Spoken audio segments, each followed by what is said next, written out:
And now, Mike's thoughts. Cardinals head coach Jonathan Gannon says that, I quote, "It was a mistake on the tampering call with the Arizona Cardinals when he was still a coaching staff with the Philadelphia Eagles. This tampering call eventually ended up with the Arizona Cardinals giving the Philadelphia Eagles their third-round pick in the 2023 NFL Draft." Jonathan Gannon says, and I quote, "It was a mistake that we made, and we have to move on from that." This Screams says, "I'm sorry because I got caught." I'm sorry because I got caught. It is simple as that. You can say, whatever you want, right? But in the end, you knew it was wrong. The Arizona Cardinals knew it was wrong. The Philadelphia Eagles knew it was wrong. So to say, it was just a mistake and we just need to move on from it, that is just like back in the day when Reggie Bush took those suits and all that money from that booster. The booster knew it was wrong. Reggie Bush knew it was wrong, but, we still did it. If we get caught, we get caught, and we'll ask for forgiveness later. But I guess that's the way of the world, right? Do now, ask for forgiveness later. But with all that being said, cue that intro. Are you ready for the best damn radio show on the planet? MANHOUR Nation, rise up.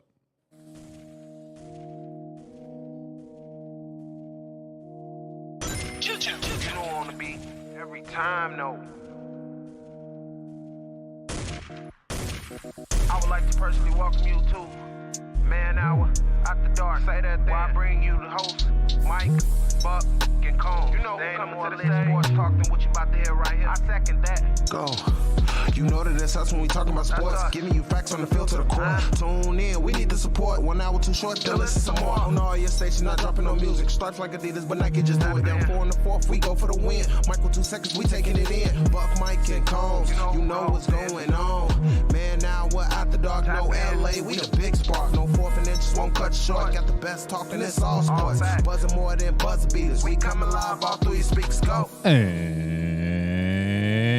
And what is up, MANHOUR Nation? Michael Buckasha here with the MANHOUR. Head over to manhourradio.com. Check out the blog section, of course. Check out the merchandise patch section as well. But if you are new here and if you are watching, drop a comment below. Let us know that you are here. Give us a hashtag MANHOUR Live if you watch us on Facebook. If you're watching us on YouTube. If you're watching us on Spotify, or not, you can't watch it on Spotify. If you're listening to us on Spotify post-show during the podcast forum, drop a tweet like, "Hey, I'm listening to hashtag MANHOUR Live." Just sharing is caring at the end of the day. Be sure to like, comment, and subscribe to whatever platform you are listening to us on.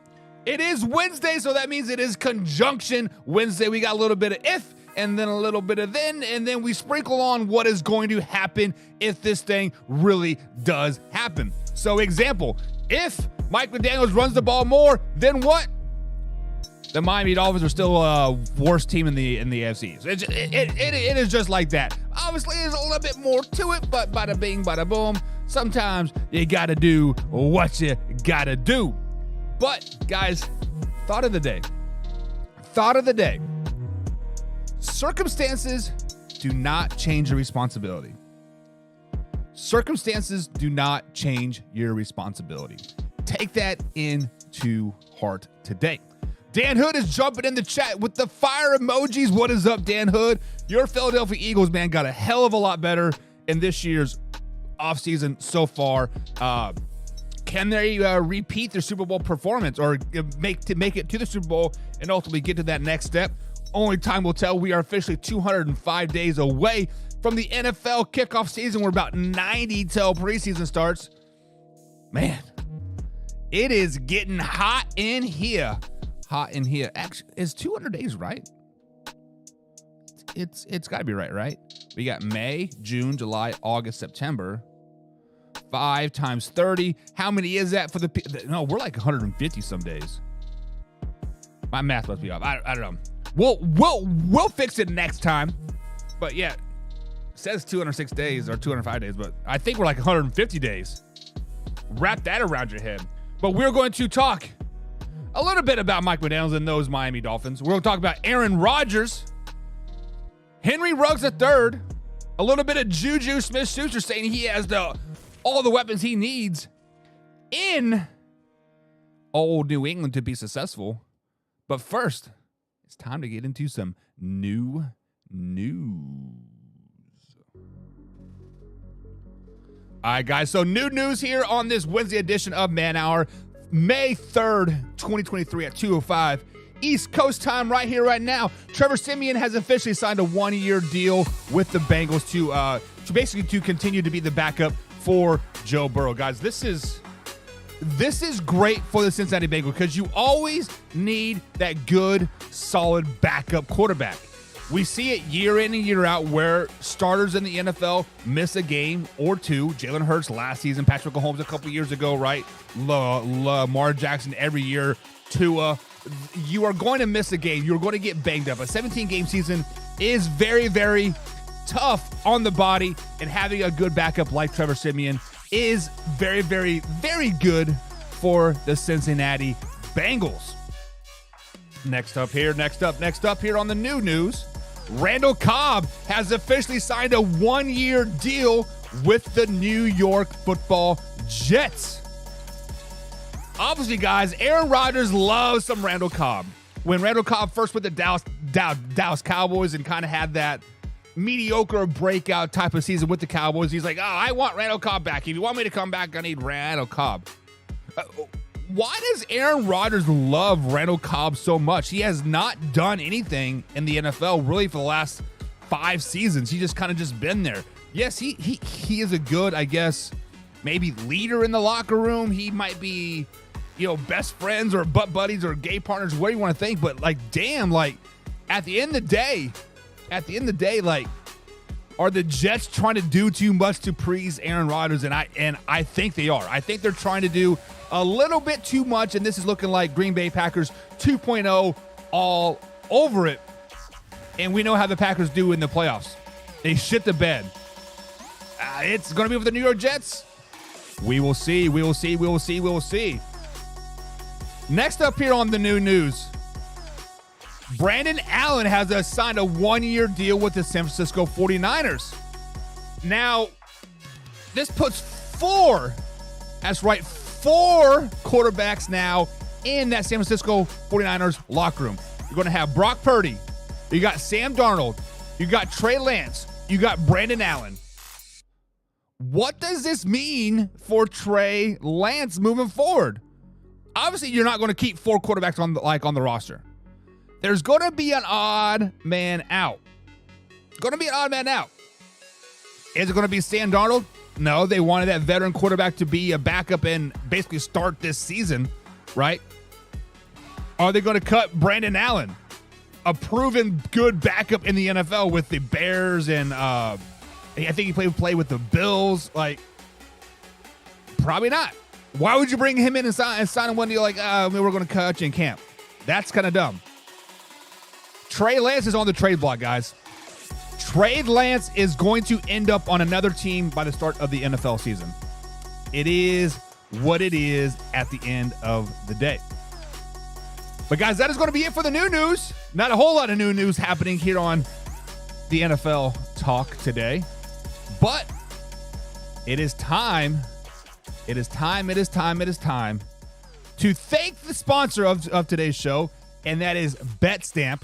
That's right, betstamp.app/group. Guys, use promo code MANHOUR. Guys, you need to learn how to line shop. There are exponential amount of sports books out there. You got Caesar, you got BetGMG, you got Barstool, you got Airbnb. There are tons and tons of sports books out there. And with that being said, there are different lines for every sports book. They all have their own lines and how they figure it out. BetStamp.app, guys, get you the biggest bang for your buck. So if you want to bet on the Raiders will win the AFC West this season, they're like a plus 4,000 right now.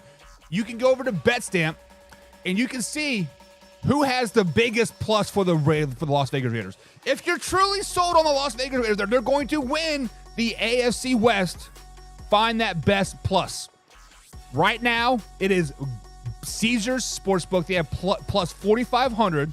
You can put down $10, $15, bada bing, bada boom. You are going to benefit from that as well. The only reason why you know that Caesars has the best odds, the biggest payout for this, is simply head over to BetStamp.app. Use promo code MANHOUR, guys, and they will give you every minimum deposit at every sportsbook that you sign up for. So every new sportsbook you sign up for. I got $185 a couple months ago. I have now turned that into $2,500. I've actually become kind of addicted to gambling a little bit. Maybe I didn't call that 1-800 number, but yeah, BetStamp.app, guys, /groups.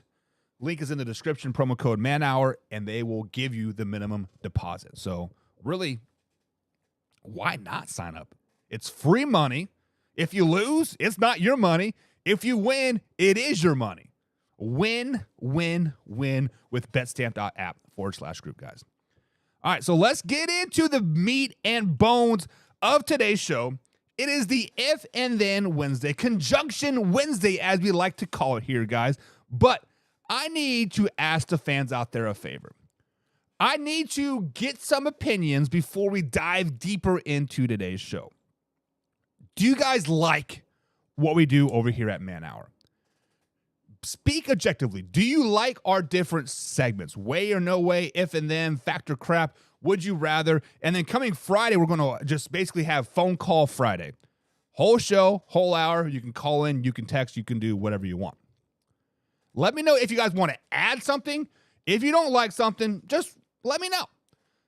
All feedback is good feedback, and I will take it into consideration. If you have a new idea for a segment, for example, Nana last season had Ain't Nobody Got Time for That. And that was a killer hit, which we were bringing that back probably next week or 2 weeks. I got to work on some new graphics for that, and I just haven't had time to, unfortunately. But yeah, so if you guys got any ideas, let me know what you think of the show. Truly, you can slide into the DMs. You can comment here. I see everything. I am usually the man behind the mirror on the MANHOUR page. Sometimes Combsy posts a little risque things over there. Lizzo and Patrick Mahomes or Jackson Mahomes and all that stuff, but whatever. It is what it is. But let's get into the meat and bones of today's show.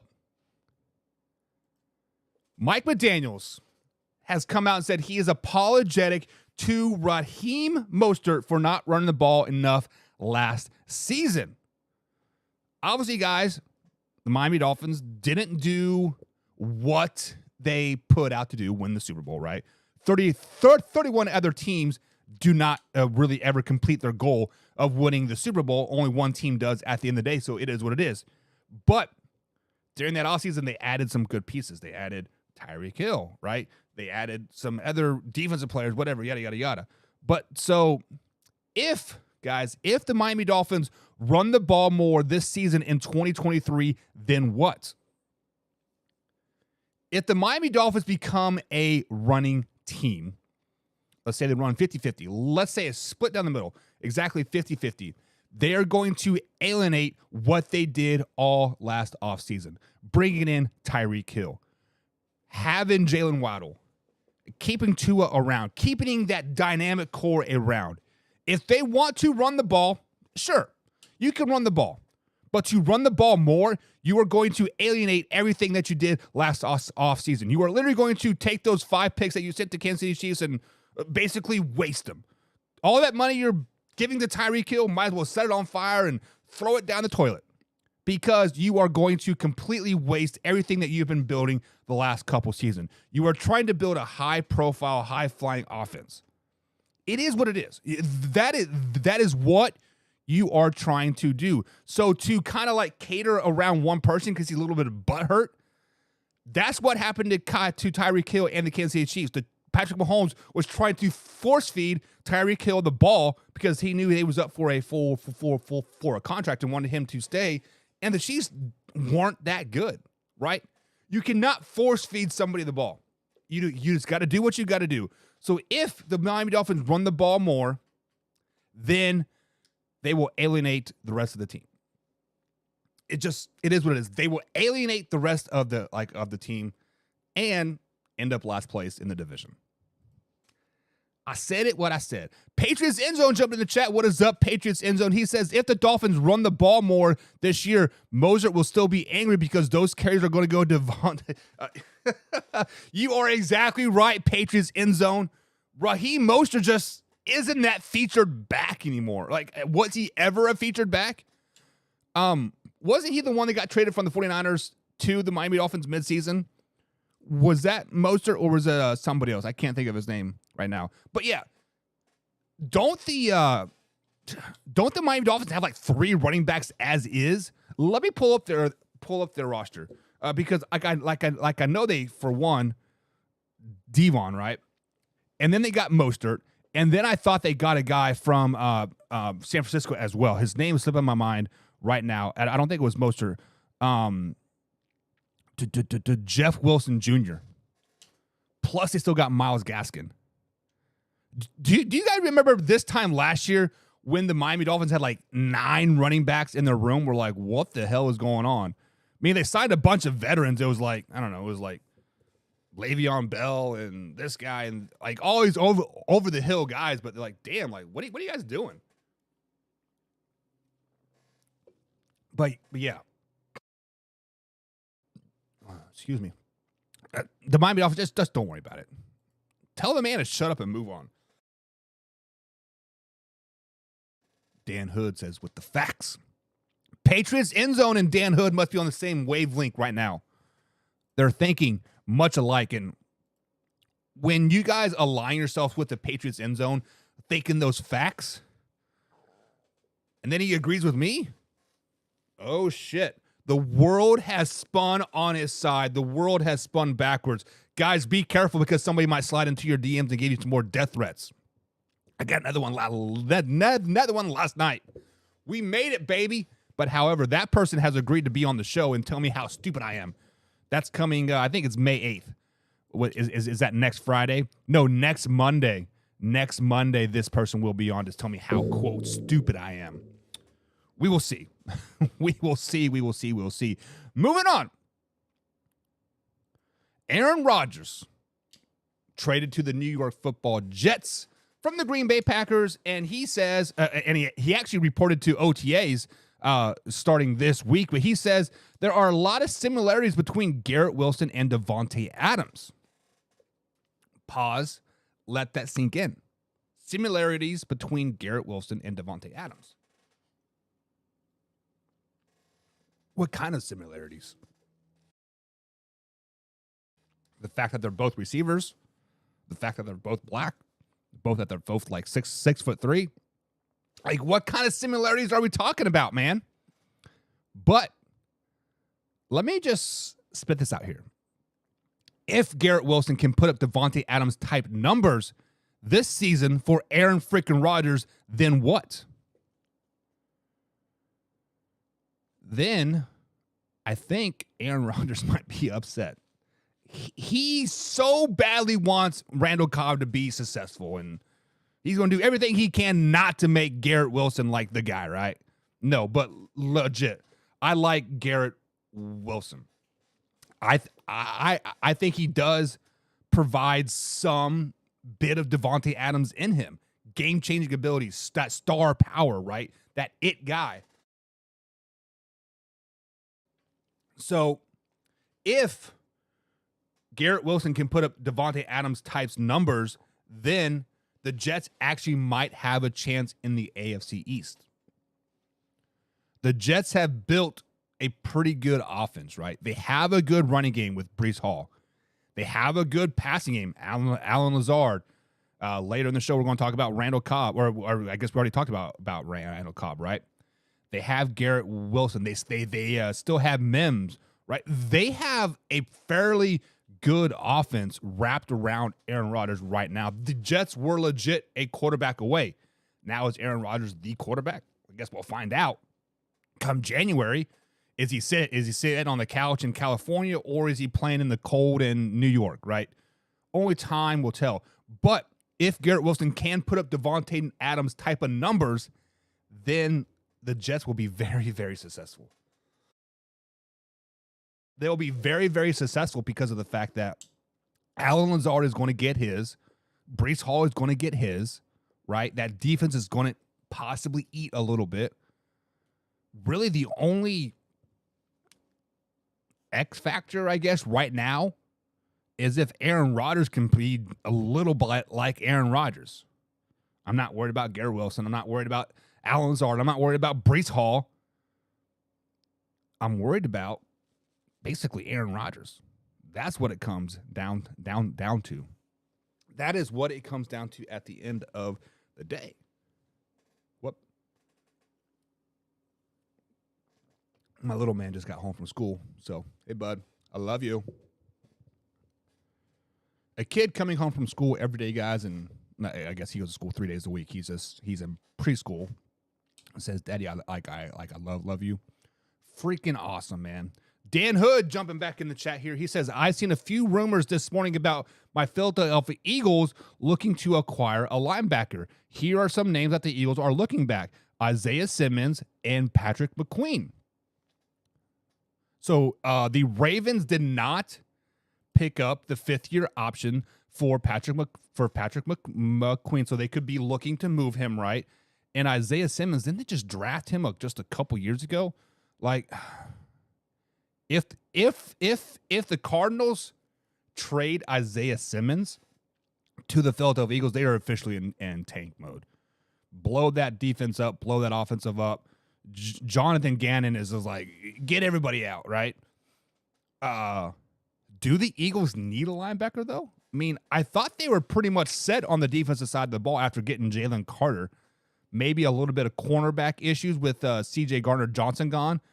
But if the Eagles pick up any of those guys, Patrick Queen, or Isaiah Simmons, like, save something for the rest of us, Dan Hood. Like, the rich always get richer. Like, come on, man. Like, damn it. Stop hogging all of them. Both teams declined to pick up their options. I think Isaiah Simmons is a top linebacker in the league. Patrick Queen, I'm not so sure about. But adding either one of those to the Philadelphia Eagles right now, oh my God. Dallas Cowboys, you better say there's better luck next year already. Sheesh. But seriously, Dan, save some players for the rest of us. We all like to win too. Like, you don't have to be dominant for 15 years in a row like the Patriots were. Like, come on, man. Like, shit. Speaking of the Patriots, JuJu Smith-Schuster says the Patriots definitely have enough weapons surrounding Mac Jones to be very successful in 2023. He referred to some of the players being able to play dual positions. Actually, he said both ways, but he meant dual positions. From running back to receiver to running back. Basically the intertwining of, I guess, of a good player. So let's say, guys, let's go into fantasy land here. Let's use Wayne G's best word that he loves. What if, right? If JuJu Smith-Schuster is right about the New England Patriots having enough weapons to surround Mac Jones, then what? Many people are saying that Mac Jones is a backup quarterback in this league anyways. A lot of Patriots fans, I'm in a lot of Patriots groups because, I like to share content to those groups and kind of pick their minds, see what the vibe of the Patriot community is, and a lot of what the other 32 NFL teams. That's actually how probably a lot of you come into MANHOUR. But a lot of people are not sold on Mac Jones at all. Many people think that after he fails the first 4 or 5 weeks of the season, he'll be a backup and he'll no longer be on the New England Patriots. Hell, some people have gone far out as saying that he won't even make the team this season. So if JuJu is right about the Patriots having weapons around Mac Jones, then Mac Jones has no leg to stand on about saying why the offense sucks. They got the new offensive coordinator. They got the best offensive coordinator in the NFL. They have the weapons. They have the number one receiver, right? I guess you can is JuJu going to be the number one receiver? But they have a receiver committee. They have the weapons. They have the coach. They have the defense. There is no excuse at all for the New England Patriots to be third or fourth in this division. If JuJu is right, they are second, first place team. If the weapons are there, the defense is there, the coaching's there, and if the weapons are around Mac Jones, Mac Jones has to lead them to the playoffs. Has to probably get a first round win as well.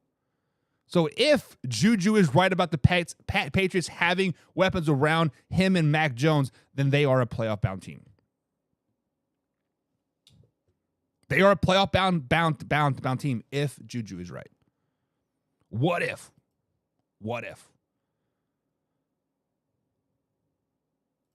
Pat's OC is Bill O'Brien. Exactly, Dan Hood. Bill O'Brien is the best offensive coordinator in the game. Better than Nathaniel Hackett, better than Eric Bieniemy, better than whoever else you want to throw out there. Bill O'Brien is the best offensive coordinator in the NFL. It is what it is. Patriots End Zone says, if JuJu is right about the Patriots having weapons around Mac Jones, then Mac will have no excuses when he sucks still. So it sounds like Patriots End Zone is a part of the majority of you Patriots fans out there that just don't like Mac Jones. Just don't like him.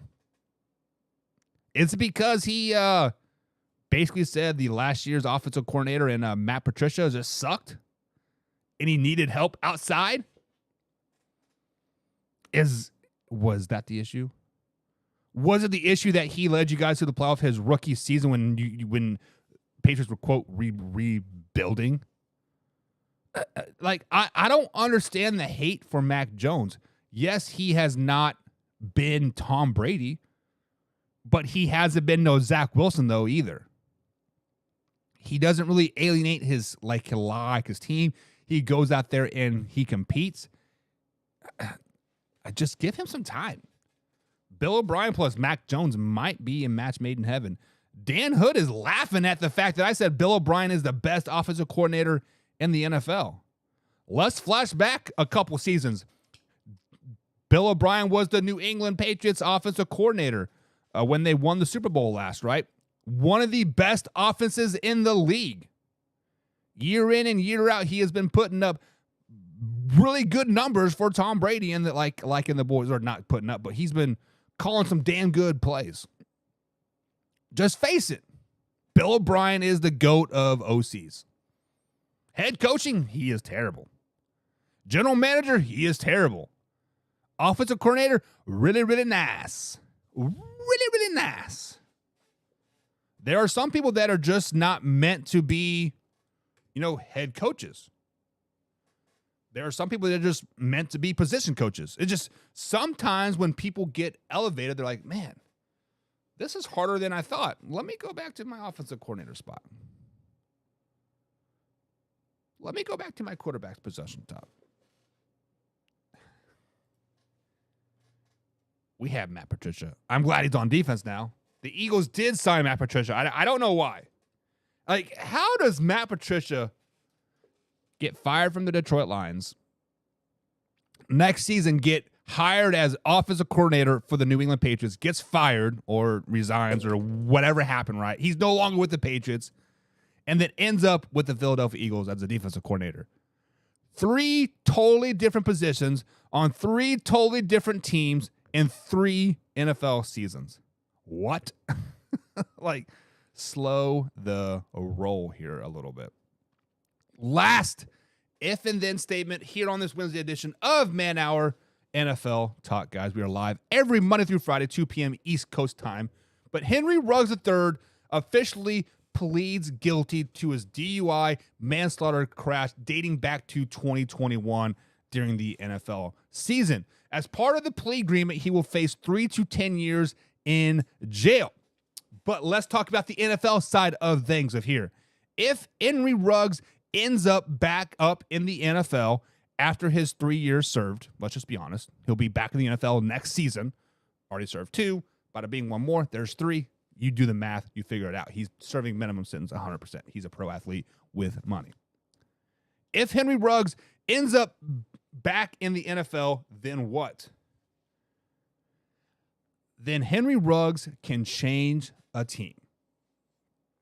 The reason being is because when Henry Ruggs comes back into the NFL next season or the year beyond that, there are not going to be teams out there like the Raiders are going to want him. They are not going to be like the Houston Texans. There is going to be a team that is going to, quote, take a chance on him. There's a team that is going to have an established locker room. There is going to be a team that has a proven track record of bringing in players like this in. If you guys are catching what I'm dropping down here, we are referring to Andy Reid. We are referring to Michael Vick. We are returning to Frank Clark, right? Andy Reid has a history of bringing players like this in. Josh Gordon. Team players that have ended up on the wrong side of the tracks, and he brings them back in, and he rehabilitates them and makes them into plenty of all-stars. If Henry Ruggs comes back into the NFL, or when he does, he will end up on a team like the Kansas City Chiefs, Philadelphia Eagles, maybe the Dallas Cowboys, maybe the New England Patriots. He is going to go to a team that has a lot of structure, a lot of winning, and they're going to get a lot better because you're going to sign a first-round talent in Henry Ruggs III for $2 million. Throw away that money. It is not a matter of if, it's a matter of when Henry Ruggs III comes back into the NFL. So if Henry Ruggs ends up back up in the NFL, whatever team he ends up is probably going to be a Super Bowl bound team. It is what it is. Patriots End Zone says if Ruggs ends up back up in the NFL, then there is no hope for the souls of the owners. No hope for the souls of the owner if Ruggs comes back in the NFL. Well, Patriots End Zone, to be a successful business owner, to be a successful, grinded out type of person, you don't have to have a soul. Winning cures everything. Just because this guy decided to make a mistake, very, very big mistake, drive drunk, killed a dog, killed the wife, right? Or the mom, right? Huge mistake. If that player can come in and help me win a Super Bowl, I'll give him $2, $3, $4, $5 million. I will, quote, sell my soul to the devil. It doesn't matter. Winning cures everything. That player for the Dallas Cowboys, that Hardy, right? That beat up his girlfriend allegedly 6 times, but she always dropped the charges. Got cut from the Carolina Panthers, ended up on the Dallas Cowboys, played a season or 2 because he was helping them win. Once his play started to decline, it surfaced again that he hit his girlfriend again, and then all of a sudden, the Cowboys cut him. Things can get spun anyway. Owners own the media. Let's just be honest about it. If this player can help me win, I'm going to sign him. If I'm an NFL owner, I don't care if he's a drug dealer. I don't care if he drug cartel. I don't care if he killed a guy back in Miami in 2002, a.k.a. Aaron Hernandez. If he's helping me win a lot of football games, bringing me a lot of money, bringing me those merchandise sales, sign him up. It is what it is. Is it right? Absolutely not. Absolutely not. If it was me, you, or Dan Hood, or Alpha Rob, or Drew, or Katie, or Heather, or Michelle, or Combs, if we had a DUI and manslaughter, we are never getting a good job again. It is a felony. It is a felony. We're going to be making minimum wage flipping hamburgers for the rest of our lives. It is what it is. I don't know what else you want me to say. It is what it is. Winning literally cures everything.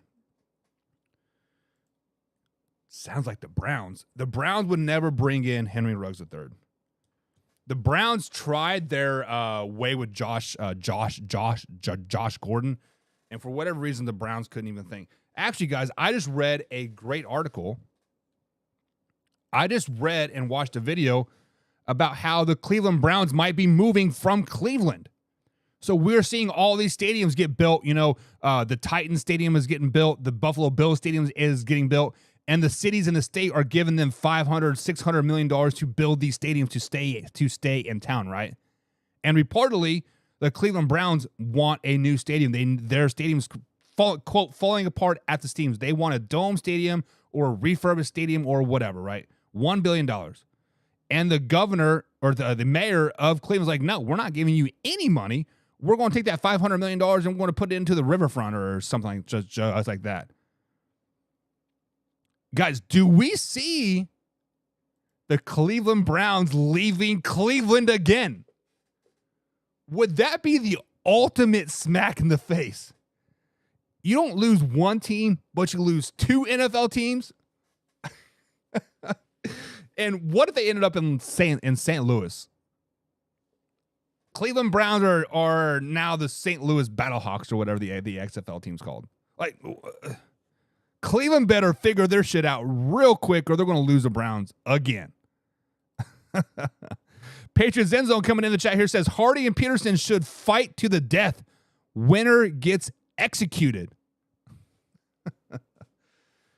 As you guys know, Patriots End Zone is not a fan of Greg Hardy, and he absolutely hates Adrian Peterson. Like, every chance he gets, he will wish ill will and death upon Adrian Peterson, and I like the charisma there.